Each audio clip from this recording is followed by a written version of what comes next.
media conference pa lang. Parang eksena agad sa action series ang nasaksihan nang sumabak sa laban sina Kylie Padilla, Miguel Tan Felix, Jack Roberto, Buboy Villar at Cheska Fausto kontra sa kunwari mga armadong lalaki na biglang nanggulo sa venue.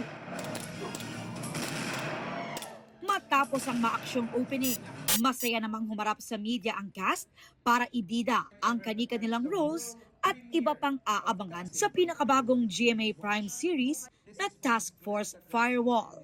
Si Kylie gaganap bilang si Isa Cervantes, ang leader ng anti-cybercrime unit na Firewall na mayroon ding personal na misyon. Ang goal ni Isa is mahanap kung sino yung pumatay sa nanay niya kasi her mom was murdered on a mission. So even though china-challenge siya ng mga lalaki sa paligid niya, no, she's sticking to her mission. IT expert at hacker naman si Jack Roberto as Hex Silverio. Tech guy ako eh. Nandun lang ako sa system. Surveillance and drone specialist naman ang gagampan ng karakter ni Buboy Villar as JJ Gonzaga. Challenging para sa akin kasi nasa action din yung timing, dapat meron pa rin comedy way. Kasama rin si Miguel as Galo Villarreal, ang combat specialist na nagkaroon ng special appearance sa GMA Prime series na The Master Cutter. Galing siyang militar, tapos after a few years, nag-retire siya.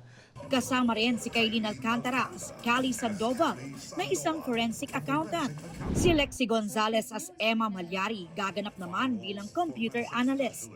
Habang si Cheska Fausto as Laila Aragon, isang lawyer turned cybercrime investigator. Mas pinaghandaan daw ng cast ang action scenes at training para mas maging totoo at kapanapanabik ang bawat eksena. Kabilang araw sa buwis-buhay stunts na ginawa ni Kylie at Miguel ay ang pagrapel sa building. Yung mga harness stunts, matagal ko nang ginagawa, bata pa lang ako. But iba kasi yung bababa ka ng mula 15th floor. 17th. So, iba yung kaba nun. Although, dinouble check naman yung safety namin. Nakakatakot pero yun nga, mas madali siyang gawin pag may kasama eh.